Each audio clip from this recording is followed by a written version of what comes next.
tap the Grab Online Video button, then visit your favorite online video sites.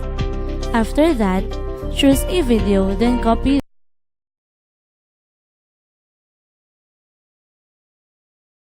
the link. Next, go back to Video Grabber's page and paste the link on this box, then click the download button.